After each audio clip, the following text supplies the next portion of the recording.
I think that more people need to learn how to be self-reliant, and that will actually make you way more happy, and that will help you to be able to make more money. Money is not bad. Money actually solves a lot of problems. In fact, we encourage people to create tons of wealth and create jobs and to be successful financially. What I'm not saying is like, don't be wealthy, but do something that you love to do. If I'm going to do anything in my life, I'm going to work with people that I love, like, and respect. A lot of people say, don't work with your friends or your family. I only work with the people that I love. I only work with my best friends. That's part of my Polaris Point. That's part of what I put in my personal constitution, is that I'm going to love what I do. And that makes me be the best version of me.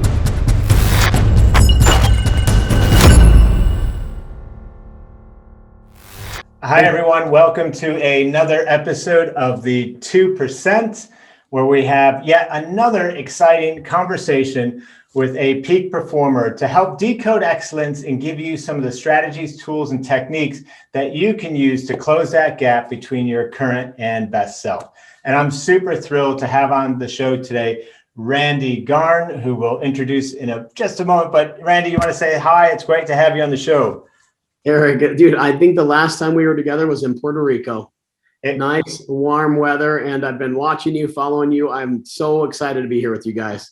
Yeah, no, that's right. Yeah, it was Puerto Rico we spoke, and yeah, it was beautiful. It was very, I think we squeezed that right in before everyone stopped traveling pretty much. So Randy is, gosh, you have so many, accolades. I mean, you're in business together with Brendan Burchard. So I know you're, one of the managing partner at the High Performance Institute, which is absolutely amazing, putting together some of the world's most cutting edge research with regards to, decoding excellence and high performance. You've been the Ernst & Young Entrepreneur of the Year. You're involved in so many various networking organizations, and you're also a best-selling author. As a matter of fact, I read this yesterday from Awesome. to end, and it's Prosper, Create the life you really want. And I'd love to speak a little bit about this today, and make sure that we give people listening a little inside view on both your world and your thoughts and your approach to excellence and high performance and all of that. So, can we bring you back down to earth, though? Now that I put you really high in the sky. You were, I always ask this question because you weren't born this way, were you? I wasn't born this way, but I think honestly, when God did make me, he put an extra couple drops of joy in the batch. Because dude, I think that the reason why I'm this way is I've really truly just tried to love people and see people for who they truly are, regardless of whether they're the CEO or the taxi driver or whatever it is. But I've always been pretty upbeat. And can you tell us a little bit about your beginnings? How did life start for you, and what was that like?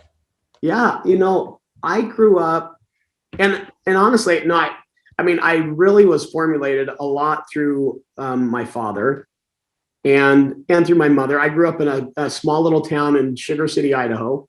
My dad was a high school football coach for 32 years, and he still is one of the most winning coaches in Idaho. And you think about that. I grew up we had a cattle ranch and a farm, but every day, right, driving out to the ranch, we'd listen to either Jim Rome or Zig Ziglar or Nightingale Conant. Every single day going out and coming back, he's like, Randy, the most important asset that you have is between your two ears. And he's like, you get this right, you get the inside right, the outside will fall into place. So that was a little bit of my upbringing, being brought up by an amazing father. That was integral in my life. That was an inspiration. And I know that not everybody has that kind of circumstance and has done amazing things. I feel like I was super, super blessed with my childhood and my upbringing. Yeah. And it's all about getting that strong foundation. I mean, it's interesting though, because sometimes you'll hear stories about people having that real strong foundation and they achieve great things and have a real big positive impact in the world. But a lot of times too, we hear stories about people who didn't have a very strong foundation, and they equally create, an impact, and as a segue to, and they equally create prosperity. So let's talk about that for a second. That's title of the book, Prosper: Create the Life You Really Want. And let's start by defining prosperity. It's kind of a word that I think everyone sort of thinks they know, but it's not necessarily used all the time. Like, how do you define it? So for us and in all the research that we did, one of my things that I really have tried to do in my life is that do I truly enjoy what I do? Do I truly enjoy who I work with? And for us, prosperity actually is a balance between three things: money, happiness, and sustainability. If you have a ton of money, you're rich and you're wealthy, right? If you're happy and you don't have a lot of money, you're just happy. And you think about that. You think about many people in your life that you love, like, and respect, and that you look up to. A lot of them really have a good balance. For me, a lot of those have a good balance between money, happiness, and sustainability. And so that's kind of our definition of prosperity, is that it's multidimensional, and you have to have those three things in to really live up to the full measure of your creation. Yeah. And when you talk about sustainability, just so that we clarify for people listening and or watching, we're not talking about like recycling paper, are we? We're talking about another sustainability perspective, right? You know what? It's actually both. Okay. When we talk about sustainability, and I'll give you a good example of it, is that the sustainability piece to that is that, do I feel good about it? And am I making a good impact in the world? Is what I'm doing making a difference and making other people's lives better? Whether you're building a company or growing a company, if you're just accumulating wealth for yourself and you're not actually making an impact for others, we don't really feel like that's true prosperity. And so is the business you're running, is what you're building, what you're doing, what you're growing, is it good for others? That's a big question that we ask in our book and in our research. And then, do you feel good about it? At the end of the day, you're like, dude, I accomplished that. And you actually talk a lot about the 2%, right? Yeah. That 2% is like, dude, I made an impact. And so I work with a really, really, really amazing company called the Maloof Foundation, and they're a B Corp. And so, B Corps are amazing, but 10% of all their profits go towards a charity to help stop, human trafficking. And I love that, because they're building a massive company, but they're also trying to do good and make change. And they're so pumped about it. I think their company's grown because they want to give back so much and make a difference in the world. So that sustainability is actually thinking about that. So tying that all together then, because that brings a lot of clarity to your definition, right, of prosperity, is that it's not just about money. Money is an important element. Actually, I want to talk specifically about that, because sometimes people think it's too taboo to talk about. But so money is an important element, but of course you could be miserable with the money, and you could be destructive with money. So it's making the money, being happy while making it, and then putting it, doing what you do with regards to the generation of that prosperity is something you both feel good about and is having a positive impact on the world. Exactly. And the other thing is that, I'll give you a good case example. In our book, we actually, one of the individuals we interviewed was a very, very successful attorney in LA, entertainment attorney, making well over, 6 figures and more a year. He hated being an attorney. He drove 2 hours to work and 2 hours back and missed the whole life with his kids. And yet he was very successful in other people's eyes, in the wealth he created and the people that he was managing. I can't believe you're actually working with him, but inside he was miserable, but his wealth was high. His happiness was super low. And then his sustainability is like, dude, I would give up everything just to have a relationship with my son and my family again. And so that's what I'm talking about when you got to have that. Money is not bad. Money actually solves a lot of problems. In fact, we encourage people to create tons of wealth and create jobs and to be successful financially. What I'm not saying is like, don't be wealthy, but do something that you love to do. And so on the flip side, the other guy that we interviewed, he ran a company called Dr. Detail. He detailed cars, not a lavish job. He worked with his family. He worked with his kids. He made actually great money. I mean, I was like, holy cow, dude, you're actually crushing it. And he made great money, but he would get up at 5. He'd be done by 3. He never missed a game, never missed a soccer game, had his house paid off, was not stressed out financially. He wasn't, tons of multi-billion-dollar wealth, but he had enough to actually create the life he really wanted to create. Yeah, that's great, because especially with the focus on money, it's almost like people are afraid to talk about it sometimes. Mm-hmm. And we've all seen these studies. Over a certain amount of money, there's really no correlation to happening. Every time I read one of those, though, I do think, okay, I'd like to see the salary of the person who put that kind of thing together, and I'd like to cut their salary down to whatever that level is and see if they're still happy. Yeah. Right? So you guys take a slightly different, and when I say you guys, because you co-authored the book with Ethan as well. You guys take a slightly different approach, which I think is a way more realistic approach too, which is, no, money can make you happier. Earning more money can drive, fulfillment, done in the right way. And so money plays, in fact, a very important role in achieving prosperity. It's one of the core elements as you've described it. But I'd love to hear, from you, if you could go maybe a little bit more personal on this particular topic. How has your relationship to money, changed over time? Did you always, were you born into abundance, for example, or is this something that's, morphed for you? Yeah, I mean, I'll share with you again some of my childhood. My dad, was going to be a doctor and doing all that, and was went to school for that. And then he had 4 sons and 2 daughters, and he's like, I want to buy a ranch, and I want to be a football coach, and I want to be able to spend. I mean, that was his goal. And actually, he's lived he just bought a beautiful cabin up on the river in Salmon, Idaho, and is loving it. And I'm going to go up there and see him in a couple of weeks. But growing up, I didn't feel like we were poor, but we did not have a lot. I always had a car that broke down, taking my date to the prom. My dad and mom paid cash for everything. And so their relationship with money is much different than my relationship with money now.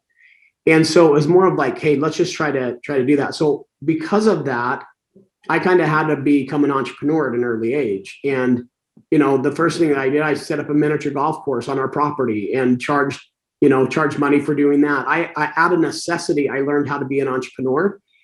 And so part of the joy, and I'm going to go back to sustainability because maybe this will help. Part of the thing that I learned at like 13, 14 years of age, when I was actually running my own kind of businesses, we sold worms to farmers. I set up, a company in college to pay for my entire college. Part of the joy that came from the sustainability factor, and sustainability for us is also really about self-reliance. I think that more people need to learn how to be self-reliant, and that will actually make you way more happy, and that will help you to be able to make more money. I never, ever, I've got my skill set to where I'm at and the relationships that I have, that I don't ever worry about that I won't make money. Mm-hmm.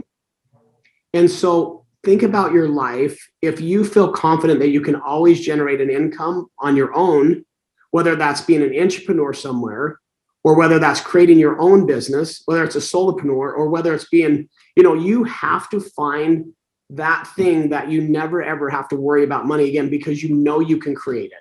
Like The Alchemist, right? Yeah. So at an early age, I remember my relationship with money being so good because I earned it myself. I bought my own clothes. I bought my own car. I, essentially paid through college by getting scholarships and things. But I knew that my parents, they had always said, hey, you know what?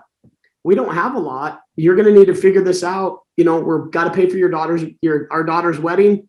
So I think my relationship with money was healthy that way because I learned self-sufficiency. It's such an important point. I know you got kids. I got kids as well, 16 and 17-year-old boy. And it's like when you were talking, I was just getting flashbacks to my own childhood, because when you talked about your car breaking, the first car I ever bought was a Yugo. Do you remember the Yugo? Oh, 100%. Yeah. I had Yes. this like old beat up stick shift Yugo. I remember I paid $431 for it, that exact amount, because that's all the money I had in my pocket. And the person they wanted 500 for it. And I said, well, I got 431. Will you take that? And did the same thing. Paid my way through school with loans and all that, of course. But that, at an early age, when you're required to do that, it really helps, right? It really shapes that self-reliance, right? Rather than expecting the handout, for example. Now, you talk about the prosperity zone.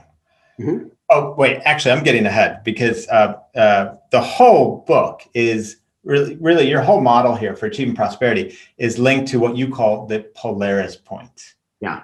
And I love this. And I really love the whole North Star, the other spin that one does it. If you wouldn't mind taking people through that, because I think it's a really nice visual to help understand, the Polaris Point.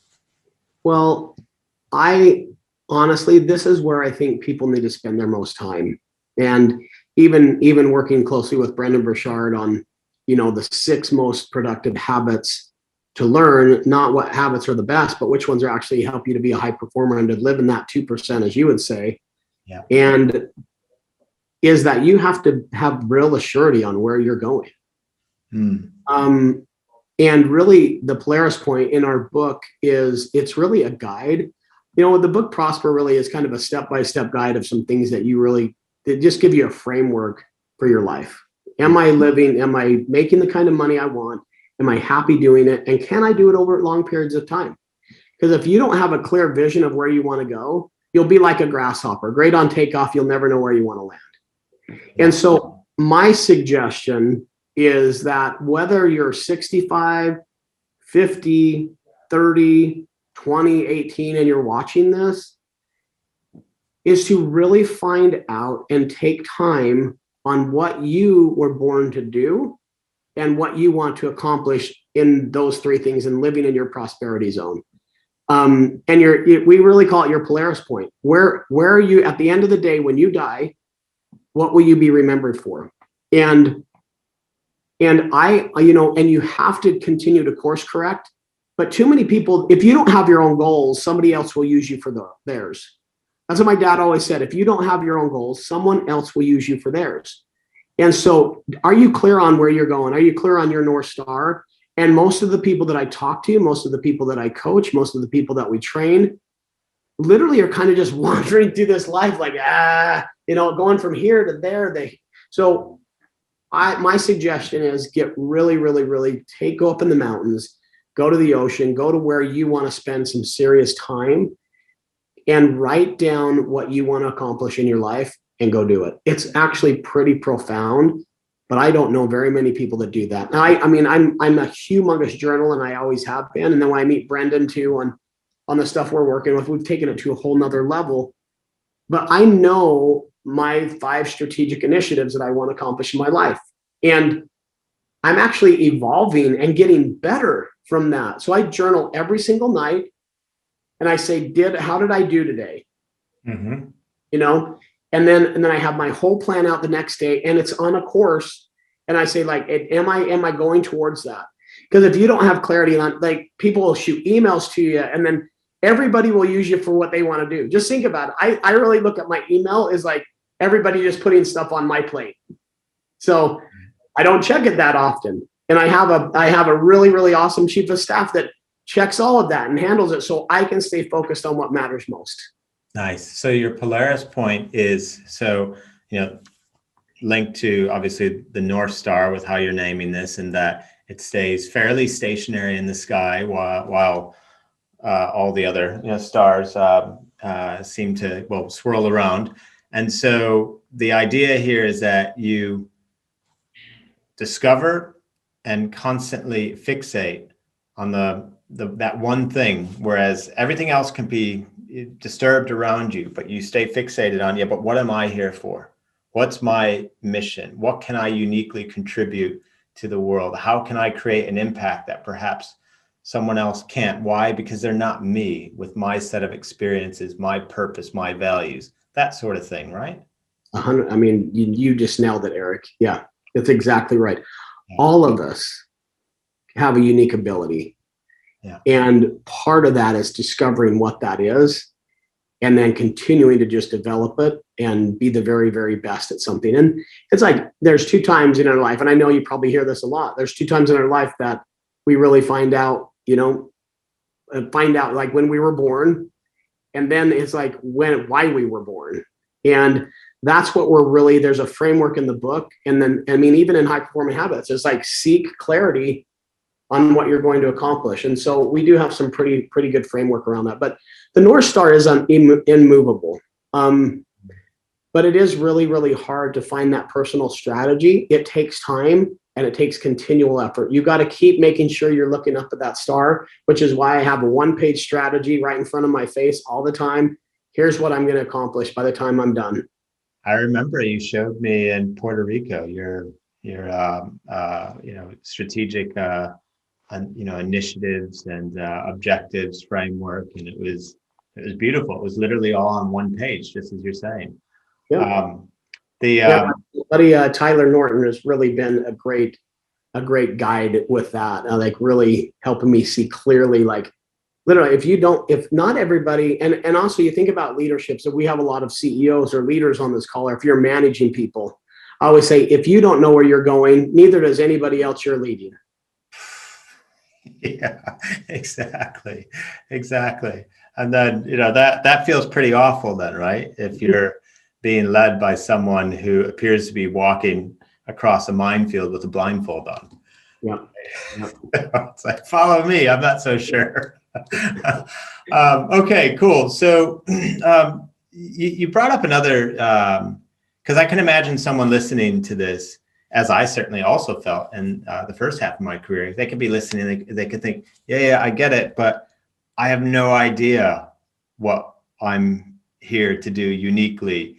I have no idea what that thing could be, such that, I could earn from it and make a living and have all of this, the money, the happiness and the sustainability. How do I discover that?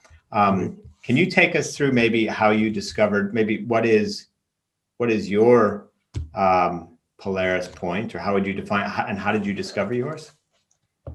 Yeah, I mean, and it does get highly personal, but I will get personal here, is that I really had to figure out what generated great income and revenue for me.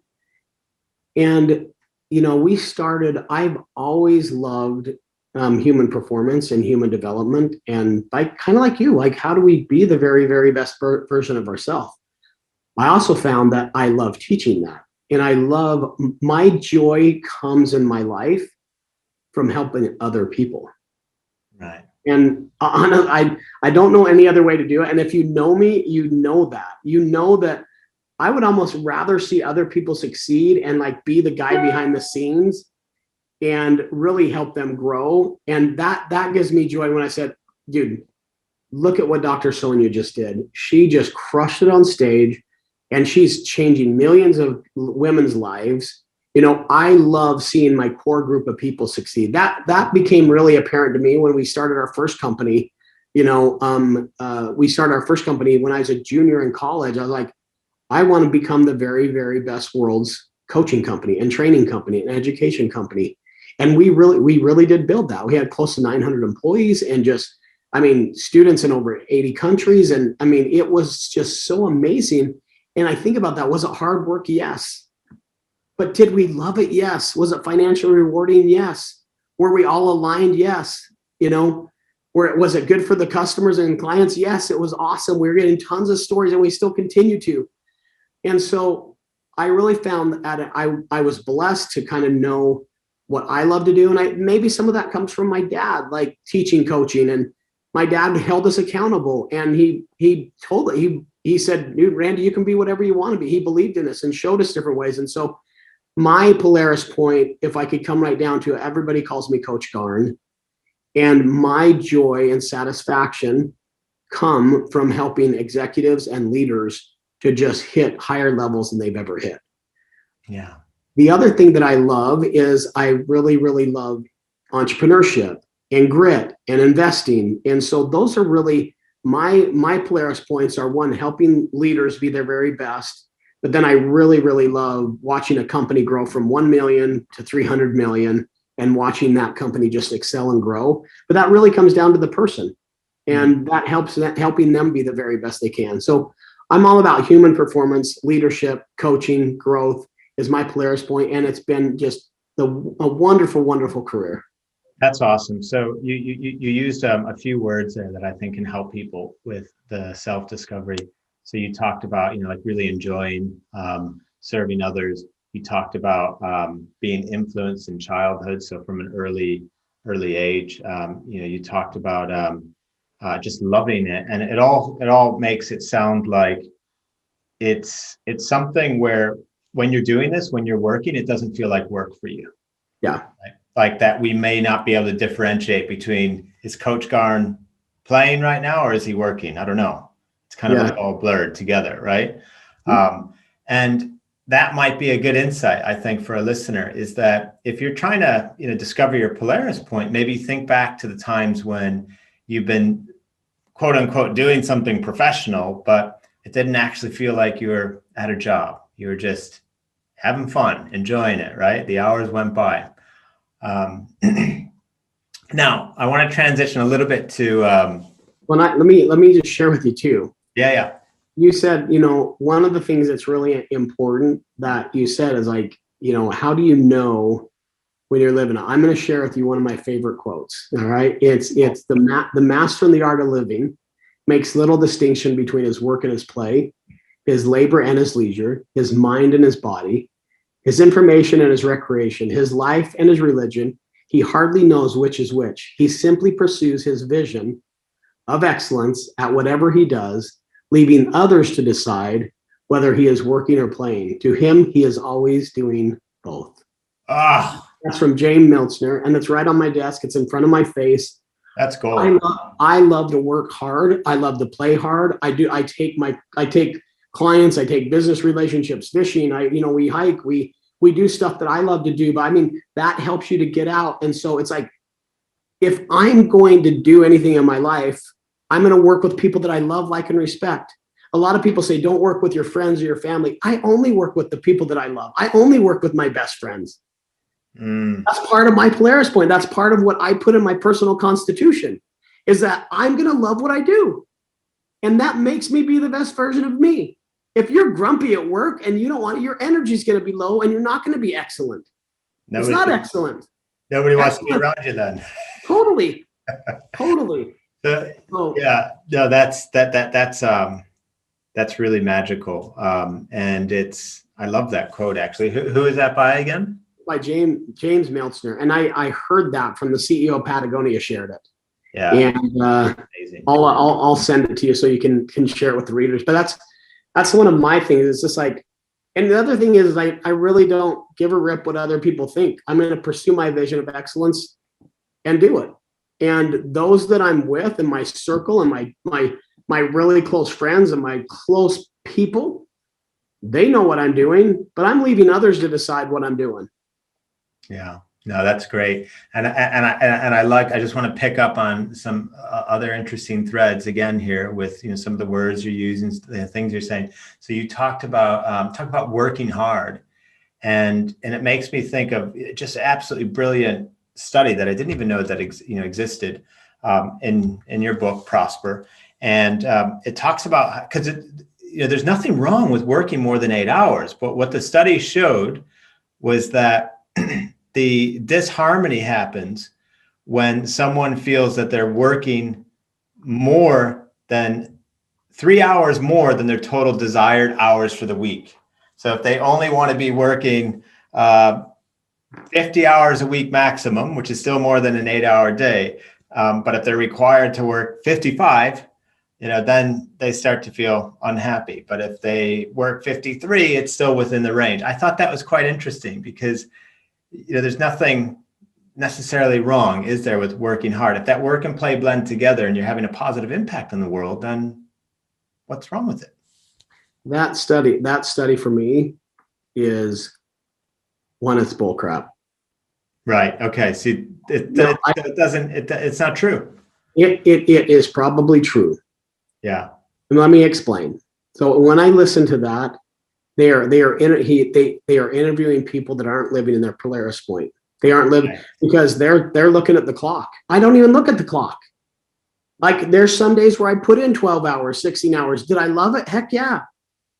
But here's the thing. That study was done by people that are working for somebody else and not living in their prosperity zone. I'm just telling you, and the majority of people are. And so why would I feel like spending an extra 3 hours on something huge I want to accomplish in my life is a burden? No, dude, that's freaking war, and that's life, and that's joy, and that's fulfillment, that's engagement, that's totally freaking fun. Yeah. You know what high performers do? In our study with Brendan, I take a break every 50 minutes. I reset. And so I do take breaks. I bake that into my productivity. And so if I need to get something done, I'm going to spend extra hours to do it. But I'm also going to take appropriate breaks. I'm going to enjoy my day. I'm going to spend time. I'm going to reset. I'm going to go get some sunshine today. Like we got the mountains right out there. We can go for a walk. But if you love what you do, it will not feel like a burden. Now, work is work. And yes, I love to work hard. You got to write articles. You got to dive in. You got to do phone calls. I got to work on taxes today. But you know what? I love it. I'm in a good mood. I'm freaking happy. Like, it's been a great year. But that is, if you're like, dude, I'm putting in too many hours, figure your life out. And one of the things that I do is I take Saturdays completely off.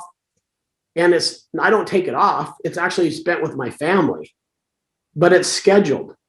I don't feel like it's a burden. It's like, I'm going to shut things down and I'm going to have an adventure with my kids on Saturday. And then Sunday is for God and my family. So those 2 days, I'm going to work as hard as I can, but I've scheduled those days to work on also what's most important. And for me, what's most important is my 6 kids and my awesome wife. And so I got to make sure that I'm putting them into my world and into my joy, because I really do think the greatest joy and the greatest sorrows will come from the walls of our own home. Yeah. Yeah, absolutely. So, absolutely. Yeah, no, I love, that's yet another really good tip that you gave there for discovering your Polaris Point is, when you've been working in the past, have you never cared about how many hours you're spending on the work, right? That when, or, if you're doing something right now that you find that, you don't mind how long you're working and you're, again, not counting the hours, then could be a very, very indicative of you being on the right path, right? That is an indicator that you need to spend time, take a deep breath, and make sure you're on the right path. And if there are relationships in your life that are off, or if you feel like, you're not getting paid enough, or if you feel like if your job sucks, if your relationships suck, if you're, whatever sucks, you probably need to take a deep breath and get those aligned. And ensure that you're actually earning from your core. You're in that zone. That prosperity zone should be, and I study the flow a lot, but your prosperity zone should be stretching you. It should be pushing you. It's for me, like, if I'm just taking a break and relaxing and like sipping back on a lemonade, that's not joy and engagement for me. I want to keep increasing my skill set and my challenges. That's actually where you're in that flow. You're increasing in skill set and you're pushing yourself. And so are you doing that? And if there's things that you're like haven't addressed in your life that make you grumpy and I should have signed that agreement, or I wish I was paid more, or what I could have done, go fix it. Go fix it. You're in charge of your own life. If you're waiting for the cavalry to show up, nobody's going to come. Take charge of your own life. And that way you'll love it. You'll be more engaged in what you do. And you talk too in the book about earning from your core, which I really love, which is basically what results from having this Polaris Point, knowing what your purpose and your values are, but at the same time combining that with your unique abilities. And you suddenly, I've experienced this, and you've experienced this. When you find that, suddenly your wealth just goes on to a completely different profile, right? Because you're earning in a way that it's frankly like putting steroids, putting your wealth creation on a bit of steroids, really, because it's just so powerful then, because you're so aligned, right, with that point and that purpose. So, well, we waste so much time on other people's Polaris points, and we waste so much. I mean, how would you feel, Eric? And I always tell this to the people that I work with. What if I came and spent a week with you every single day? What if I woke up with you and not went to bed with you? But I mean, what if I woke up with you and each morning and followed you around on a scale of 1 to 10? How would you feel about that? And how productive would you be? What things should you stop doing in your life? And that's one of the big things is like, what do you need to stop doing? We all have 24 hours in the day. Why is it that somebody can create a $4 million business and somebody can create a $40 million business and somebody can create a $400 million business? And then somebody can create a $4 billion business. Yeah. It's the amount of time and strategy. And are we living the measure of our creation? I'm not saying we all need to create a $4 billion business, but you should get yourself self-sustainable. And it's so doable if you quit wasting your time. Now, that's a great transition to, because one of the things that we said at the start of the show is that you're also a managing partner with Brendan Burchard and the High Performance Institute, and you guys are doing amazing stuff with that. And I think you're doing corporate now as well. And in terms of habits, so you got the Polaris Point dialed in, and you're ready to rock and roll. You're going to earn from the core, as you say, but that's only as good as you're able to do certain things day in and day out. So what are some of those kind of top habits that you need to be kind of adding to the arsenal? It actually, and you just struck a chord with me too, because like once you know what you want to do, then you got to execute to it. And it really comes down to how quickly can you do it? What's the time value of money in your life right now?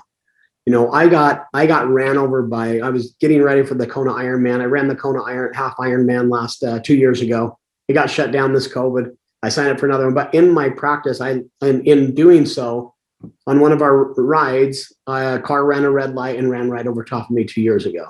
Oh. And for me, I remember when I got hit, and it's like everything's in slow motion, and I'm getting ran over and my bike's crunching and popping, and I'm thinking that, dude, I'm seriously going to be paralyzed or something's going to happen, and the tire's coming over you. And I think, dude, if I don't die, my wife's going to kill me when I get home. It's like, but for me, it really, really shook me up. Am I giving everything I got every day? Because I never know when my last breath is going to be. Now I was spared. Nothing happened to me. I didn't have any broken bones. I went to the ER. I got CAT scanned, everything, not even a torn ligament. And so I really feel like, I've got more to accomplish in this life. And that's why I really wanted to double down too with what we're doing with high performing habits and change as many lives as we possibly can. But we have 6 habits. We spent, well over $13 million in research with University of Pennsylvania and UC Berkeley. And we have really honed down the 6 habits that'll make the most impact in your life. So how do you maximize what you've been created to do? You really have to create those habits that are going to be the most impactful. And so, several of the habits are: number 1, seek clarity. Mm-hmm. It's like, are you very clear on what you're doing, where you're going, and is it making a difference for you? Number 2 is generate energy. Mm-hmm. If you hate what you do, your energy is going to be low. You're not going to have the type, and everybody's energy is different, but you have a confidence in that energy and what you're doing. Are you a generator? Do you generate energy? Do you create energy? When you walk into the room, are people like, dude, I want to be with him. I love this guy. Those are some of the habits that we're helping him. Are you demonstrating courage? Are you speaking up? Are you talking up? And that's one of the things I was talking about. If you're off the track and you know it, fix it. Take courage in your own life. That's actually a habit. You've got to develop some of your courage muscle. And my personal favorite, like if I was a junkie on any one of these habits, it would be the necessity one. So raise necessity. Yeah, create necessity. That one right there when you get into the habit of manufacturing your own deadlines, which you can easily do by, especially, I love it in the form of making public promises and telling people something's going to be ready or delivered by a certain time before maybe you've even made it. And then you have no choice. It's like, okay, now I got to do it. And that's been a real savior for me in many. Well, and that habit, honestly, that's actually a habit that again, I wasn't born this way, and these habits can be learned. But raising necessity is much bigger than just setting goals and just goal setting.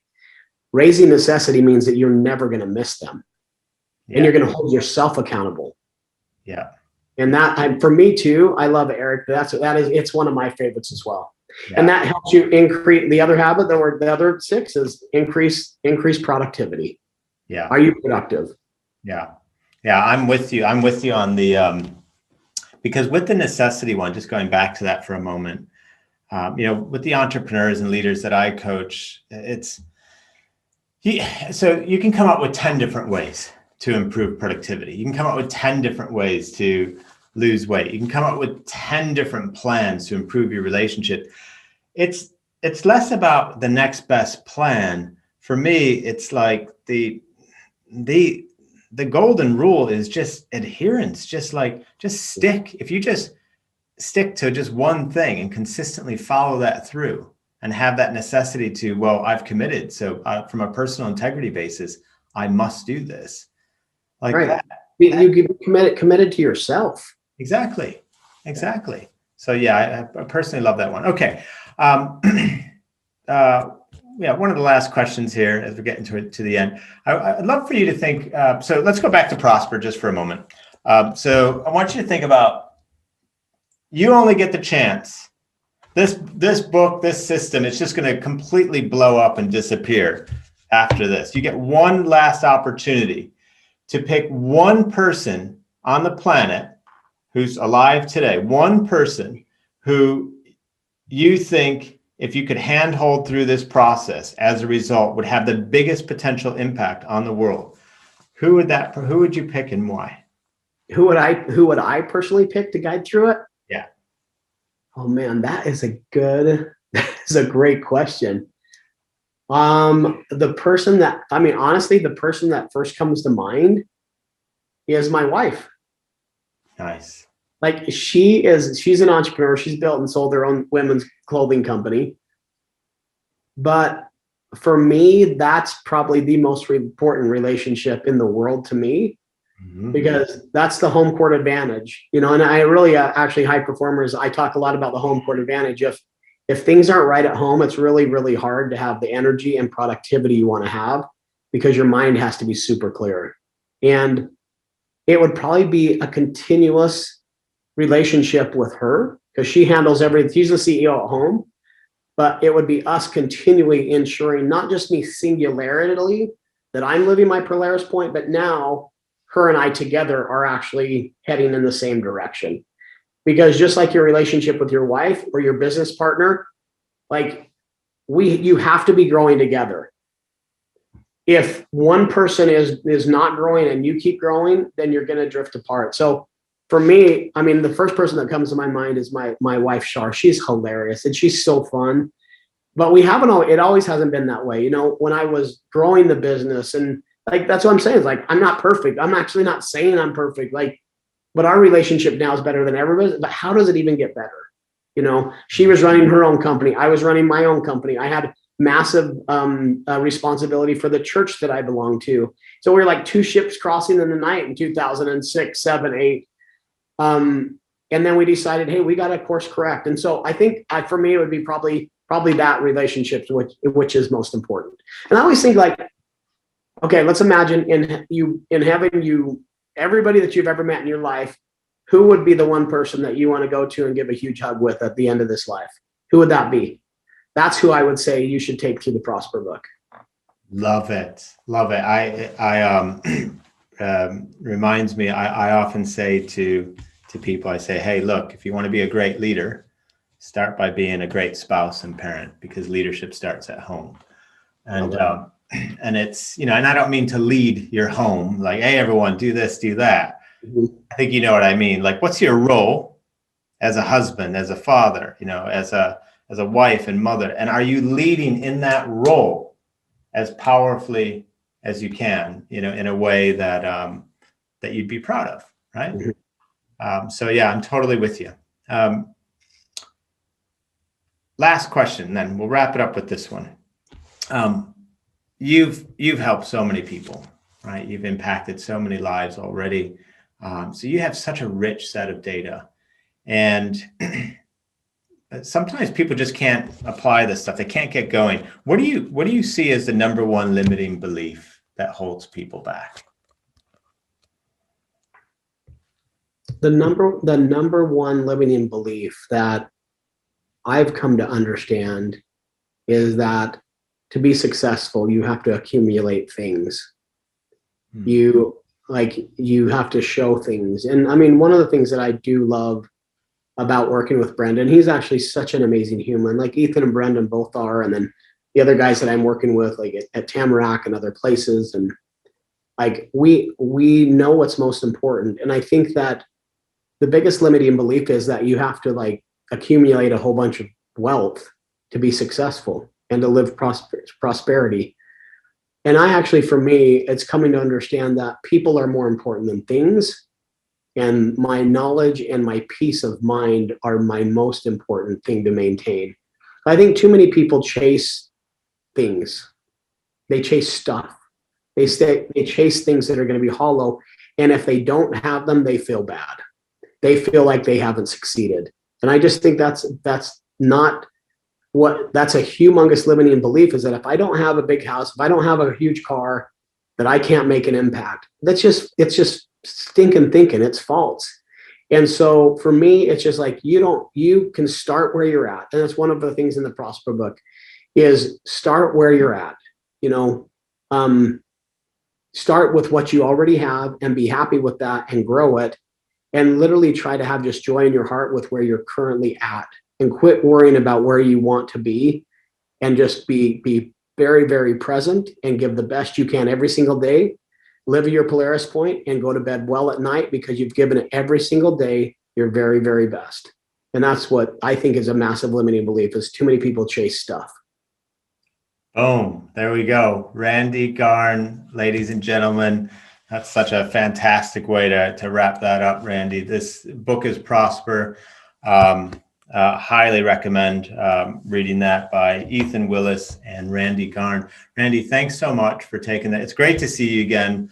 It feels like Puerto Rico when we were sat outside at one of those tables outside of the event. That just feels like eons ago. And looking forward to seeing you again in person sometime, hopefully soon. So, but it was really great to see you again. Thanks for coming on. Eric, you're a great man. Appreciate your time today. Thanks a lot. And if you enjoyed that interview with Randy, you're going to absolutely love my next interview with James Altucher, which you can watch right here. James is an author. He's written over 20 books. He's an investor, and he's also the creator of The James Altucher Show, an award-winning podcast with over 80 million downloads. So please check out my next interview with James Altucher right here.